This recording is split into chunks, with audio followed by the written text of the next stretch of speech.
늦은 시간까지 하루 종일 앉아 계시느라 힘드셨죠. 그래서 오늘 간단하게 그 비주얼이라는 주제 자체가 사실 무겁고 힘든 주제가 아니기도 하지만 그래서 좀 가볍게 할 수 있는 그 주제로 제가 선정해서 마지막은 좀 가벼운 마음으로 돌아가실 수 있었으면 좋겠습니다. 빅데이터보다 저는 이제 데이터와 이제 분석에 대해서도 이제 말씀을 많이 드릴 텐데요. 자, 1854년도에 런던에서 그 10일 동안 500명 이상의 사람이 콜레라로 사망했습니다. 그 당시만 해도 콜레라가 어떠한 원인으로 전염이 되는 전염병인지를 정확하게 모르는 상태였고요. 그리고 콜레라를 이길 수 있는 그런 이제 백신들이 발견되기 30년 전이었습니다. 그때 존 스노우라는 그 역학자이고 그때 그 의사였고 그리고 통계학자였던 그 존 스노우라는 사람이 사망한 사람들의 데이터들을 이렇게 그 지역의 런던의 지역에 매핑을 해보았습니다. 그랬더니 여기 보시는 것처럼 일부 지역에 굉장히 많은 사람들이 사망했다는 사실을 발견을 했습니다. 그렇다면 이곳에 어떤 문제가 있었을까를 역학적으로 조사한 결과 결국 이곳에 있었던 이 당시에는 이제 수도가 없었기 때문에 펌프에서 물을 공급받았는데 이 펌프로부터 물을 공급받은 사람들이 사망을 했다는 사실을 밝혀졌습니다.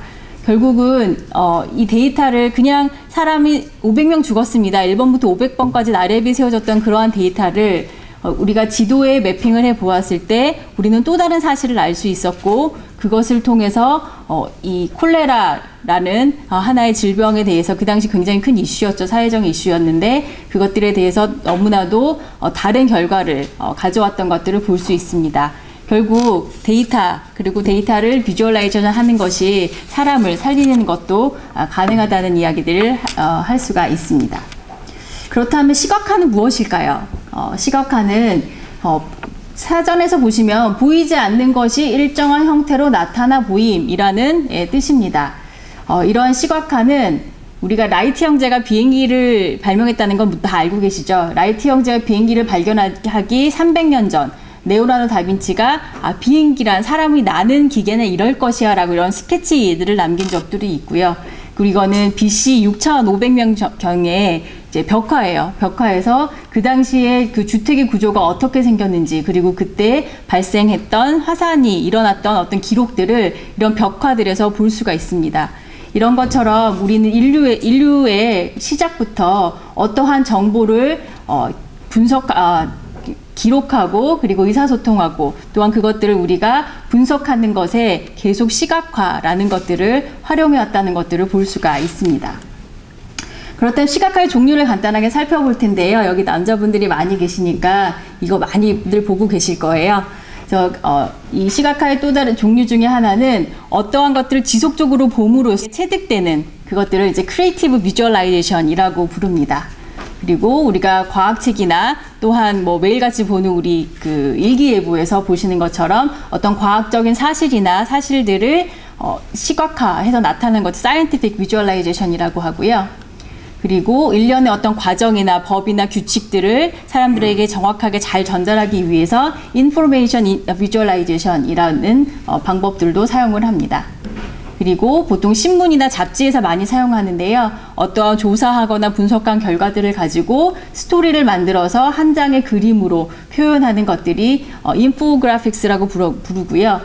예를 들어서 이것 같은 경우는 휴대폰을 미국 지역에서 주마다 어디에서 잘 잃어버리느냐라는 조사를 해서 그것들이 각각 주마다 다른 특징들을 보이는 것들을 한 장의 그림에서 볼 수가 있는 예들을 볼 수가 있습니다. 그리고 또한 우리는 이제 데이터를 비주얼라이제이션 하는 아주 쉽게 생각하시면 데이터가 이렇게 엑셀에서 쭉 테이블로 있는 것에서 이렇게 그래프로 나타나는 것들이 데이터 비주얼라이제이션이라고 생각을 하시면 되겠습니다. 그래서 오늘의 첫 번째 키 메시지예요. 분석에서 비주얼라이제이션의 기능은 무엇일까? 이것은 첫 번째 데이터 분석 결과를 프레젠테이션 하는 것입니다. 그래서 우리가 흔히들 많이 알고 있는 대시보드나 그리고 특히 윗분들에게 리포트할 때 사용하시는 보고서에 보면 무언가를 준비하고 분석했던 많은 것들이 한 장, 아주 몇 장의 몇 장의 종이와 어떤 스크린에 집약되어서 그 안에 모든 것들이 다 담아져 있죠. 그래서 그런 것들을 우리가 프레젠테이션을 하고 그것들을 통해서 그 의사결정을 하시는 분들은 의사결정을 좀 더 쉽고 명확하게 하실 수 있는데 우리가 도움을 받도록 하고 있습니다. 그래서 우리가 비주얼라이제이션 생각하면 우리 프레젠테이션이 가장 그다음에 이 결과에 대한 프레젠테이션이라는 것이 가장 먼저 이렇게 다가오는 것이라고 생각을 하고요. 이게 첫 번째 비주얼라이제이션의 기능입니다. 그렇다면 조금 다른 비주얼라이제이션에 대해서 좀 더 이야기를 해보려고 합니다. 여기에 보시는 3025만 532제곱킬로미터라는 이렇게 어렵게 쓰여진 이 텍스트를 살짝 숫자로 바꿔보면 이렇게 보이시죠? 그러면 훨씬 더 읽기가 명확하고 쉽다는 것을 알고 계실 것입니다. 바로 느끼실 거예요. 이 사이즈가 지금 보시는 것처럼 아프리카 대륙의 사이즈입니다. 그럼 이렇게 보면 정말 넓구나, 뭐 좀 넓은 것 같아 정도는 저희가 이제 느낄 수가 있겠죠. 하지만 이게 정말 얼마나 넓을까라는 것들을 우리가 알기 위해서는 좀 더 분석이라는 것들이 필요하겠죠. 그래서 이제 데이터를 봤더니 우리가 흔히들 굉장히 큰 나라야 라고 알고 있는 중국과 미국과 그 다음에 인도 그리고 멕시코 이 네 나라와 등등등 18개 나라의 면적을 모두 합한 정도와 아프리카 대륙이 동일하다라는 데이터들을 얻어냈습니다. 그래서 이렇게 보면 정말 넓구나. 그럼 이것을 간단하게 시각화를 한번 해보면 이렇게 나타낼 수가 있죠. 그럼 이제 이렇게 볼드로 쳐진 부분이 아프리카 대륙이고요. 지금 여기가 차이나, 여기가 유나이티드 스테이츠, 뭐 여기가 인디아만 봐도 이 나머지가 굉장한 나라들이 다 이 안에 들어있을 정도로 아프리카는 굉장히 큰 땅이라는 것들을 볼 수가 있습니다. 이와 같이 우리 데이터는 그 정보의 자체의 어떤 그 의미를 갖기보다는 우리가 그냥 보았을 때 그냥 크다가 아니라 이게 이런 나라들에 비교했을 때 이렇게 크구나 라고 하면서 우리가 비교라는 걸 했을 때부터 무언가 더 나은 그 다음에 좀 더 쉬운 생각들, 나은 생각들을 하게 됩니다. 그래서 결국은 분석의 시작은 비교라는 거죠. 아까 앞에서 보셨던 3만 점점점 그 제곱킬로미터가 그 숫자 자체로서는 전혀 어떤 의미를 우리한테 그 이상을 줄 수가 없었다는 것들을 알 수가 있습니다. 그렇다면 우리가 분석을 하기 위해서 질문들을 잘 만들어내야 되는 거죠. 그래서 비교를 하기 위하면 그러면 무슨 데이터를 비교를 해야 될까? 비교를 해야 되는데 그 다음에 어떤 데이터를 어떻게 보아야 하나 이런 질문들을 우리들이 수도 없이 던져야 하고 그리고 앞에서 금방 보셨던 기사 검색에서 그 빅데이터의 키는 분석이라고 우리 박 교수님 말씀해 주셨는데 그 분석을 하기 위한 가장 핵심은 분석을 위해서 어떠한 질문들을 해야 하는 것인가 라는 것이 가장 분석의 핵심이라고 생각을 하고 있습니다. 그렇다면 그 분석의 핵심인 질문들을 잘 만들어가고 그것들을 또한 비주얼라이제이션을 어떻게 활용할 수 있는지를 조금 흥미있는 주제를 가지고 설명을 드리도록 하겠습니다.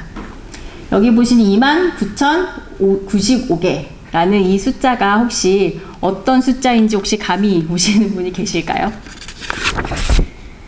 이 숫자가 바로 대한민국에 있는 치킨집 숫자입니다. 네, 정말 많죠. 그런데 이 정말 많다이지만 그것이 어떤 이야기가 이 29,095개에 숨어 있는지를 우리가 알아야 될 필요가 있습니다. 그러면은 이제 하나씩 질문을 던져봅니다. 그러면 이 29,095개가 지역적인 특징들이 있을까라고 했을 때 우리가 전체 우리 지역의 도와 시도에 이렇게 보죠. 보면 뭐 서울과 경기에 우선 사람도 많고 땅도 넓어요. 그리고 다 큰 도시에 몰려 있어요. 그래서 잘 모르겠네. 뭐 그닥 큰 특징은 잘 볼 수가 없습니다. 그렇다면 그 작년 말쯤에 그 친척들끼리 이렇게 가까운 치킨집이 있어서 영역 다툼을 하다가 싸움이 벌어진 그런 일들이 있었습니다. 그럼 도대체 얼만큼 서로 붙어 있길래 그럴까?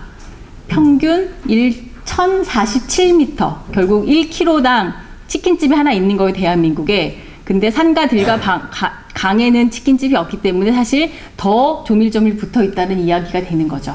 그렇다면 지역별로 치킨 전문점의 반경은 또한 어떻게 될까를 이제 비주얼라이제이션을 통해서 보면은 서울이 가장 많이 붙어 있어요. 0.21km 안에 하나씩 있는 거고요. 그 다음에 부산이 340m에 하나의 치킨집이 있다라고 합니다. 그래서 정말 많은데 여기 보시면 제일 적은 곳이 강원도가 2km, 2.07km의 치킨집이 하나래요. 그러면 강원도에다가 치킨집을 하나 열면 될까? 설마 이 정도 분석해서 그러면 이제 망하는 거죠. 예. 근데 또한 강원도는 산이 많잖아요. 그렇기 때문에 2km가 그렇게 적은 숫자는 아닌 것 같습니다.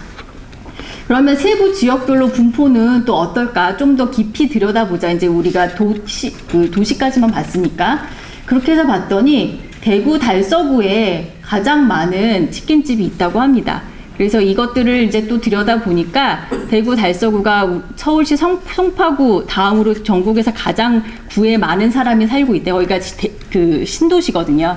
그러면서 젊은 사람들도 많이 오고, 그리고 그 대구에서 우리가 많이 아는 교촌치킨이나 페리카나 이런 것들이 다 대구에서 생겼대요. 대구가 덥잖아요. 그러니까 치맥이 거기서부터 유행을 하기 시작을 해서 대구에서 굉장히 해서 이 대구 달서구 말고도 대구 북구, 수성구, 서구가 굉장히 많은 치킨집들을 보유를 하고 있습니다. 그리고 거꾸로 보면은 전북의 진안군이라는 데가 있는데 이 군 전체에 치킨집이 하나밖에 없어요. 그럼 여기는 28,000명 중에 이 치킨집을 하나밖에 갖고 있지 않는 거죠. 그러면 이제 전북 쪽이 좀 더 적더라고요, 아무래도. 그러면 이쪽에 가야 되나? 근데 단 여기서 또 재미있는 사실은 진안군에 있는 그 치킨 전문점은 하나인데요. 그 치킨을 주로 파는 호프집 있잖아요. 그건 한 15개에서 20개 정도가 된대요. 근데 지금 그러면 이 데이터는 이 29,000개가 넘는 게 치킨 전문점만인 거고요. 호프집, 우리가 생각한 치킨집 생각하는 호프집은 다 제외인 거예요. 그러니까 훨씬 더 많다는 거죠. 그래서 이런 생각들을 보면 정말 우리는 어떻게 이 치킨집 말고는 그 은퇴하고 할 것이 없는 건지 잘 모르겠더라고요. 이런 과정들을 통해서 우리는 우리가 시작했던 29,095개라는 그 숫자 하나에서 우리가 비주얼라이제이션을 하면서 계속적인 질문들을 던져보고 있습니다.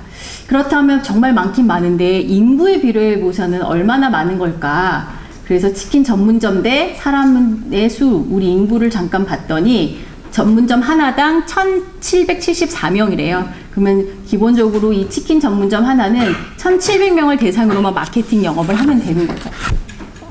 그래서 이제 전국의 평균이 이런데 다행히 서울은 좀 더 오히려 인구가 많으니까 아까 굉장히 그 밀집도는 높았는데 인구가 많기 때문에 그냥 한 2,300 중 제일 그래도 좀 많은 편이고요. 근데 가장 그 강원도가 보면 아까 강원도가 가장 밀집도는 낮았잖아요. 그런데 인구를 비례해서 봤더니 강원도에 1,228명한테 마케팅을 해야 되는 상황인 거죠. 도대체 이게 무슨 일일까? 그런데 이 강원도의 그 인구 중에 그 숨어있는 인구들이 있죠. 아시죠? 네, 군바리들이요. 네. 그래서 이 강원도에 이게 1,228명이지만 사실은 훨씬 더 많은 사람들이 이곳에 있다라는 것들을 알 수가 있었습니다. 자, 그러면 마지막으로 그 인구 대위 과밀한 상권이 어딜까를 이제 가장 최대 많은 곳은 아까 하나밖에 없었던 진안군이에요. 28,000명. 그리고 강원도 화천에 당장 805명당 하나의 치킨집이 있는 거예요. 그럼 이건 어떻게 먹고 살 수가 없죠. 치킨집 그 사장님이. 그런데 이 화천군의 인구가 25,000명인데 군인 아저씨들을 합치면 65,000명이 된대요. 예, 근데 그 65,000명이 뭐 휴가도 가고 그다음에 면회도 가면서 치킨을 엄청 드시는 거죠. 그래서 이 강원도는 아직도 상권으로 굉장히 괜찮은 상권으로 보여지는 것 같습니다. 자, 이렇게 앞에서 보셨던 이러한 내용들이 이 숫자와 이런 텍스트로만 다 이거에 활용된 데이터들이에요. 것들이 다 주어졌다면 이렇게 짧은 시간에 이 숫자에서 그 이야기하고 있는 이야기들을 발견하기가 참 어려웠을 것이라고 생각을 합니다. 그래서 우리가 이렇게 분석에서 비주얼라이제이션 두 번째 기능, 오늘 두 번째 키 메시지는 우리의 빠르고 쉽고 정확한 데이터 분석이 과정을 지원해주는 최고의 방법이라고 이야기를 드리고 싶습니다. 그래서 결과만을 나타내는 것이 아니라 우리가 지금까지 알고 있던 결과를 프레젠테이션하는 것뿐만 아니라 우리의 빅데이터를 쉽고 빠르고 그리고 정확하게 데이터를 분석하고 과정을 지원해주는 최고의 방법으로서 우리의 빅데이터를 우리가 접근할 수 있는 통로이고요. 그리고 그 분석의 시작부터 정말 끝까지 데이터를 정제하고 수집하는 과정에서부터 비주얼라이제이션을 활용을 하게 되고요. 그래서 그 안에 숨어있는 내용을 이야기를 찾아내기 위해서 우리가 알아야 할 필수적인 방법이고 또한 과정인 것들을 우리가 기억하고 이 세션을 마치고자 합니다. 감사합니다.